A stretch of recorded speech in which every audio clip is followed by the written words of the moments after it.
typical. So Yeah, that was pretty good. Yeah, it's yeah, I like the action in this one. Yeah, it was good action. Reminds me of what's that city? Coruscant. Coruscant. So with all the Yeah, you but know, it's not Coruscant. yeah, it's not, but it just felt like it. Yeah. Seems like we'll see Fennec's story arc in this show as well, it seems. So that's Fennec, is it? Yeah, Fennec Shand. So You would the know same her Fennec from Shand as played by Mandalorian. Ming-Na Wen. Yep. Yeah, I thought it was her. I recognize the voice. Oh, so it's actually And the helmet. so it's actually this Ming-Na Wen's voice? Yeah, it was. Oh, okay. That's pretty cool. So they got to do the voice acting. Nice. So is she in the credits? Ming-Na Wen. Yeah, she's in the credits. Ming-Na Wen.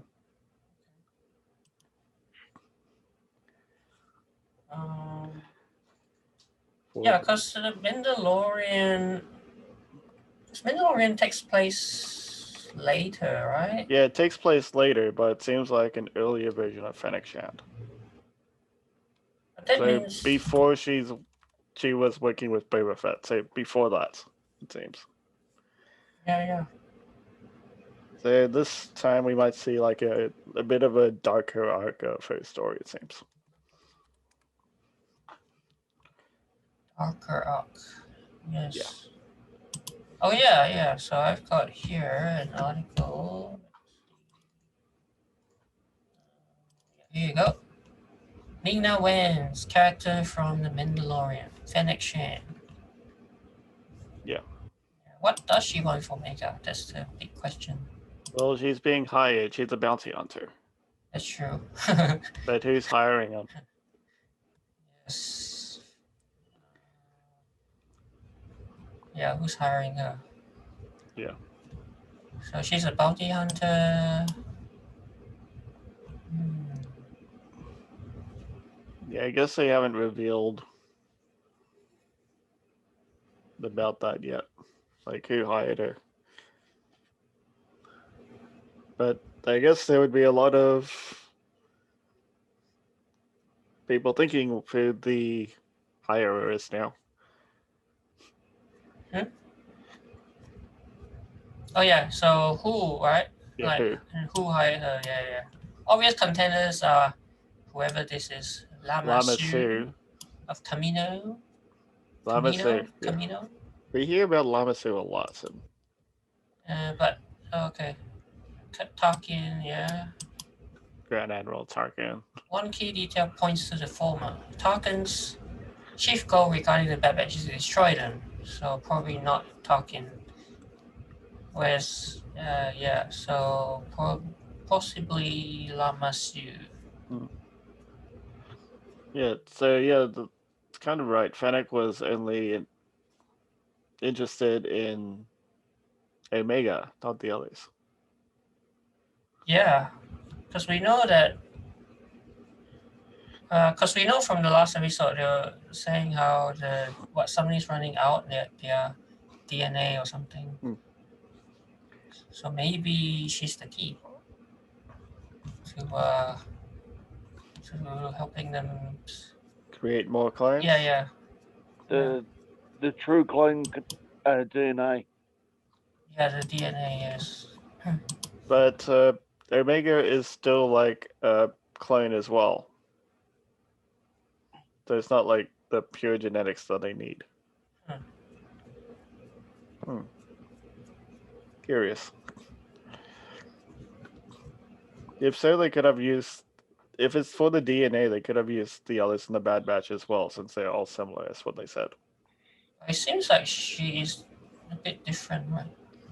Yeah, she is different. She's a girl. Interestingly. Yeah, and she's also tiny. But apparently based off the same gene sequence. But why is she different? Yeah, why is she different? Maybe that's why they want her. Because she Maybe. is different. She's a munchkin. Yeah, she's Yeah. a munchkin. But apparently she was based off the same Django Fett DNA.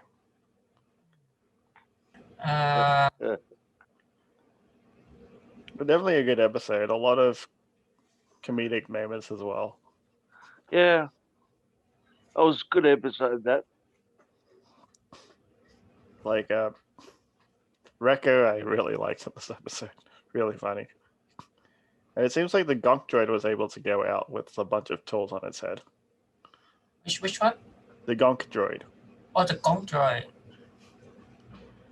The medical droid. No, not the medical droid. No, not the medical The droid. other The one, Gonk yeah. droid is The just Gong droid. the thing that just moves on the two legs really Oh, yeah. slowly. Yeah. And we see a bunch of other droids which kind of look like C-3PO and R2. But of course they're like different droids. There are a lot of droids with the same sort of design, so. Yeah, but they look identical, though. I mean, just different paint jobs. Yeah, that's true. Yeah, because they're based off like the similar design. It's not like they changed the design so much. So most medical droids would mostly look the same. All the other droids would kind of basically like the same, depending on their use. Yep. Mm-hmm. There's a few Easter eggs? Just a few. Yeah, guess it's a really short episode, so not too much to go through. Well, the big Easter egg obviously is Fennec Shand. Yeah. A young Fennec Shand. But what else have we got? Oh yeah, you mentioned Gonki. Yeah. The resident droid.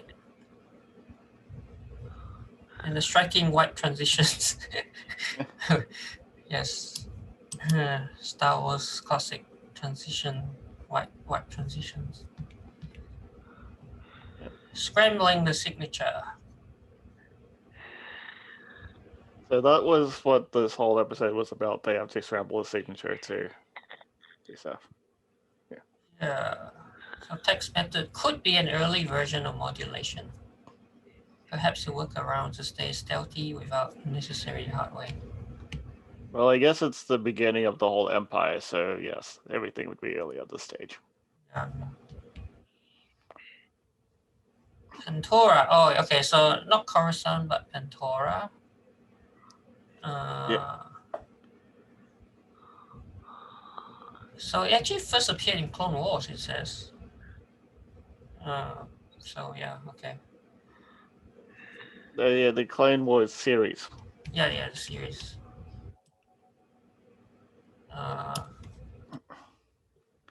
What else?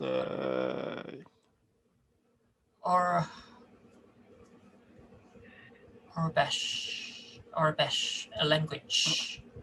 Yeah. Yeah, okay. I would not have known that one. But apparently it became usable thanks to the efforts of fans in Star Wars Legends canon. Yeah, they're bringing more Star Wars Legends into canon. Nice. So it's a language. Yeah, okay. Yeah, so... It selects directly from what we know as English. Raspa 6. Alright, so we saw him. The hanger honor.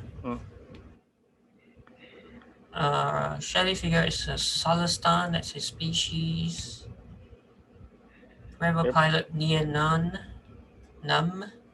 Yeah, we remember that one in the movies. So Easter egg territory, Raspa 6 was originally used as the name of a moon by George Lucas in the 1993 book. Interesting. Yeah, very obscure. Really obscure. The big Easter egg is Fennec Shand. Shand. But interestingly, we know it's Fennec Shand, but if you haven't seen the series before, you probably wouldn't know who she was. You mean if we I haven't don't- seen the Mandalorian before? I don't know who she Probably. is. Because, Look, they did not reveal the name of the episode.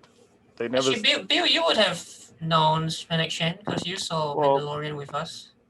yeah, but you got to remember, I've got a lousy memory. Right. Yeah, but they did not reveal her name in the episode. Yeah, that's so why I people was- would not I was actually know who kinda- it was. I was kind of thinking, oh, is it her? Who 'Cause I- did she play? Who did she play in The Mandalorian? Fennec Shand.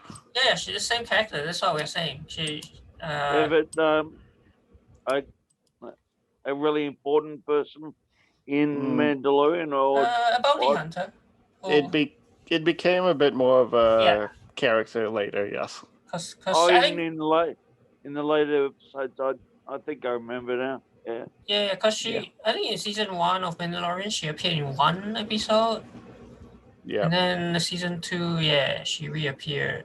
a lot more episodes. A lot and more. Teamed up with Boba Fett. Yeah, and at the end, so I think moving forward, she's gonna have a bigger role, I guess. He's gonna have a bigger role with Boba Fett in the book about Boba Fett series. Yes, there's a new series coming later this year. Yep, but the book of Boba Fett will be her in her actual acting role instead of animation. Yep. But it's kind of cool that they got the same actress to do the voice. Yeah, voiced by original actress Ming-Na Wen. Younger Shan operating as an elite bounty hunter. And her attempts to abduct Omega proved the character wasn't always a courageous, sharp-tongued sharpshooter that helped rescue Baby Yoda from the Empire. Yep. At this point in time, she looks like she's just out as a bounty hunter. So in this one, she might show up a few more times, maybe, but as kind of the bad one, or not. Maybe misunderstood. We'll find out. Yeah. Maybe she teams up with the Bad Batch. We don't know. Yeah. I guess the good thing about animation is because we don't see the face, she can easily play a younger version of herself. Whereas, you know, I mean, like if they can't de-age her for this, like a proper, they could proper de-age, I guess, but they could de-age, but considering that de-aging, like in TV shows and stuff, they tend to be quite expensive. So especially TV budget. Yeah, they didn't really do it for too long. Like when they de-aged Sam Jackson for Captain Marvel. One, it did not look perfect. And 2, when there was too much movement, you could tell. Yeah. That's why when Luke Skywalker appeared at the end of Mandalorian, it was pretty still. Yeah, and kind of dull. A bit lifeless. Anyway. So I guess there's advantages in animation. Dentons. The guys who buy and sell stuff. Okay. So they are small size Denton explosives were first identified in the Force Awakens Visual Dictionary as the charges used on Starkiller Base. Yeah, that bomb thing. Okay. 2,000 credits for one. Yep. Good thing he didn't sell it, because then he wouldn't have used it on Fennec. Yeah. See, the thing is, we know that because Fennec shows up in Mandalorian, we know nothing will really happen to her. Well, they won't kill her off, obviously. Not. Yeah, exactly, right. But we'll see some sort of arc. Vehicles on Pantora. Yeah, see, that's what I mean. Like, it looks like a poor man's Coruscant. Full of fumes and flying traffic. Speeder bikes, air speeders. Yeah, we've seen them a lot of times. Yeah, especially in Revenge of the Sith, Spark Speeder, Clone Wars. Yeah. Here we go. What's this, Tooka? Hey, those little dog-like things. Alright. feline creatures sitting atop a cage. Loft cat. Seen regularly in the Clone Wars. To the right is Cat, Tooka. the lot cats were native of Lethal. And we see a lot of those cats in the Star Wars Rebels series. Alright. Because they were on Lethal a lot. Because that's where Ezra came from. Okay. And then the shopkeeper, who refuses to buy Hunter's bombs, belongs to a species known as the Gran. Oh, okay. So one of Jabba the Hutt's pals was also a Gran. But also in prequel trilogy, it's one of Anakin's pod racer rivals. Yeah, the three-eyed guys. Right. Yeah. One of the eyeballs exposed. Yep. Rogue One, stormtrooper doll. There's a doll made to resemble a clone trooper. Trooper toys. Rogue One doll. Yeah, because there was a doll in Rogue One as well. Looked practically the same. That's the picture. Oh, right, yeah, that thing, yes. From the movie. From Rogue One, yeah. What else? Species on Pantora. Oh, yeah, okay. Other frame Star Wars species. Yep. So, yeah, this very obscure species like Rhodian, Aqualish. Yeah. All these names. Bonnet, Beef. Yeah, I guess if you freeze frame, you might pick them up. Yeah, if you freeze frame a lot, likely, yeah. Hello there. Ooh. But there was there hello there? What? Hello there. Did I miss it? Shortly before Omega runs off, she's distracted by a box full of cute animals. She uses that classic style screening. Hello there. Oh, okay. Famously uttered by Obi-Wan Kenobi in the prequels.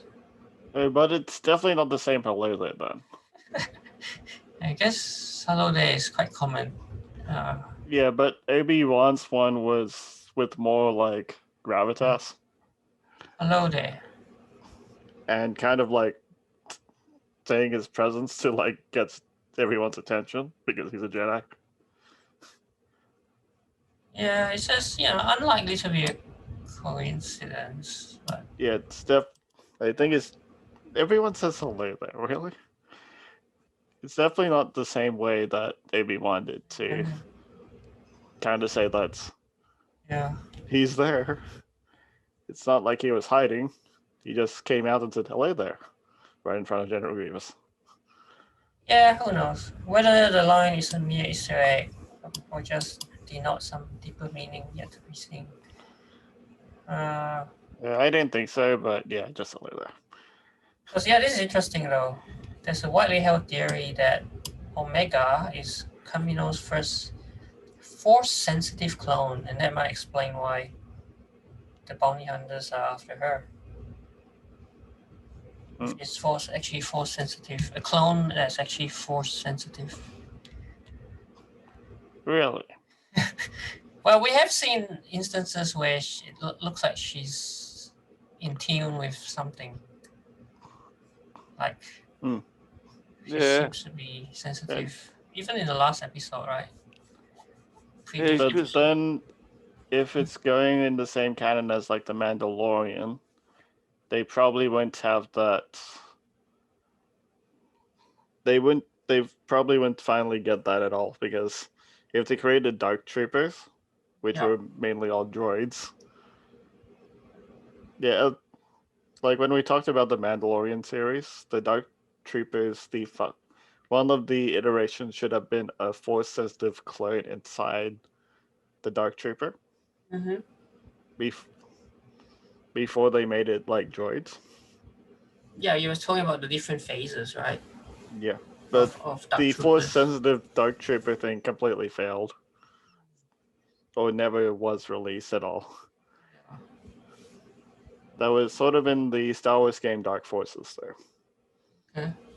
For people who played the game. Yeah, so maybe Omega is the origin for that. Yeah, but then that would ultimately fail. That's right. Yeah, it will ultimately fail. But I didn't think they'll do that for this series, though. Yeah, because that's a few years later. Yeah, and then it would make the Bad Batch seem bad if they if she ends up in the hands of the Empire again. So Omega's cute new friends are Star Wars is selecting themselves. Voorpaks. Originated in Star Wars Legends before being canonized through a mention in Solo: A Star Wars Story. The Bad Batch is the first time being animated in the Clone Wars art style. Yeah, again, Star Wars Legends keep appearing. Yes. And considering before 7, 8, and 9, they want to throw out the whole Star Wars Legends series off. Oh, really? Yeah, that's why a lot of people didn't like episode 7, 8, 9. 7, 8, 9, because they kind of disregarded the whole Star Wars Expanded Universe, Star Wars Legends. Right. Yeah, they wanted to do their own thing. Yeah, they want to do their own thing. Which is kind of why it kind of annoyed a lot of fans. Yeah, especially because they've invested so much time in them already. Yeah, or the books of like the Star Wars Expanded Universe, which have a completely different story of what happens after. Yeah. We'll see what happens.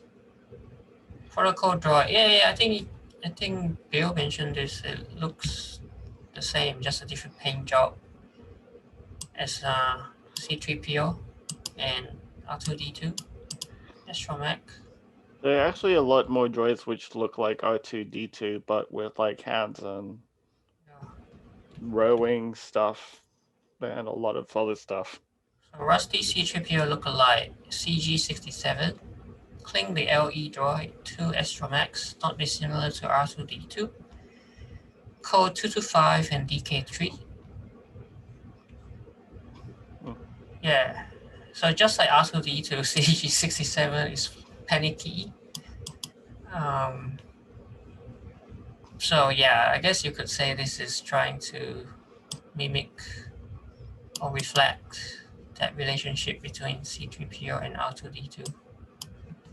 Probably. And then there's even droid restraining bolts. Yeah, attached to CG67. Well, they all had the restraining bolts. Yeah, they have a long tradition in the annals of Star Wars history. First reference in A New Hope, Luke Skywalker was fixing up C3PO and R2D2. Between the big screen and the big Bad Batch, droids are far more interesting with these restricted drift bolts taken off. Yeah.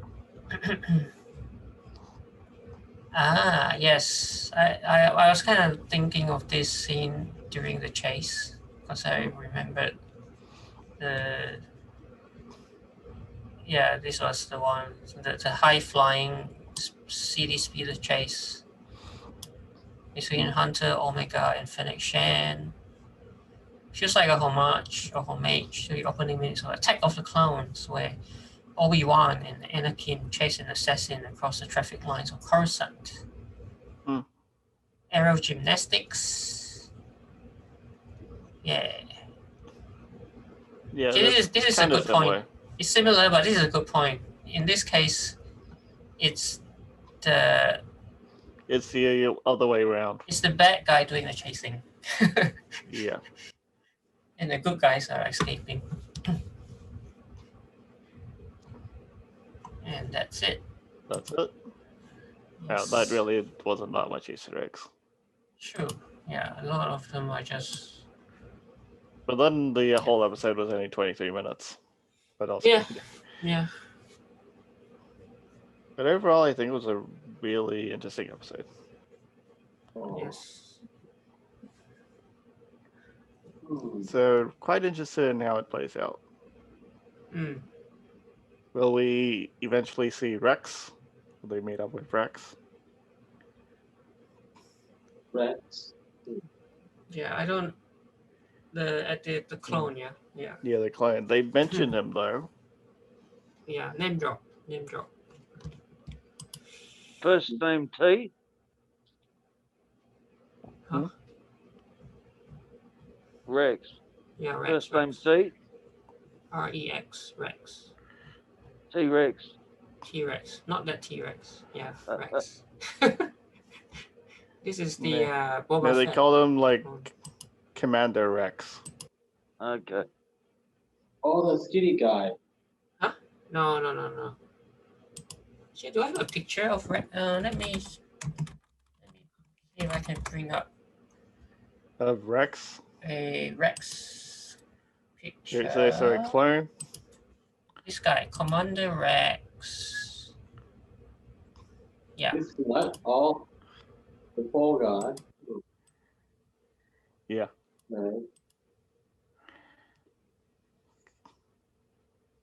Oh yeah, this is an old article because there were rumors. Oh yeah, but there was a rumor about him playing Rex. We thought about that as well. Yeah. Because they all look the same, right? It's just maybe some of them look a bit older. Like, ooh, he's got a beard. Yeah, that was him in Rebels. So clones do age, right? Yeah, they do. Age. Yeah. But it'd be kind of cool to see if he'll ever play Rex in like a future series, like Zimmer or Morrison, like Mandalorian, Book of Boba Fett. Yeah. It could be a cool plug because Rex is one of the favorite clients. Well, yeah. And if they wanted to do voices like another voice in the Bad Batch, they don't have to hire another actor. They just use the same guy. Tamora Morrison. No, it's a different guy voicing the clones in the Bad Batch. Yeah. But if they did it in The Mandalorian, or they don't have to get the same actor again anyway because they have Tamora Morrison. Yeah. And the same voice actor could do the same thing that he's been doing with all the clones anyway, because Rex is also a clone. Yep. Could be like a really easy addition. Yeah, I'm pretty sure that would be a pretty good bet. We'll see him, given that he's already been name dropped. Yeah, he's definitely already been name dropped. Ahsoka might be a possibility. Again. Yeah. So this will be a younger Ahsoka than what we saw in Mandalorian, yeah. Yeah, so probably more the Clone Wars style version of Ahsoka. Yeah, with a different fighting style with the blades.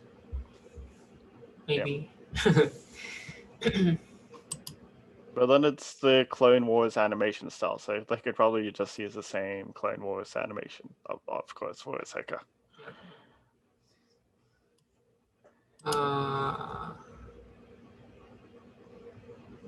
Yeah. That's it. That's all, yeah. I think that's about it for this series. Wow.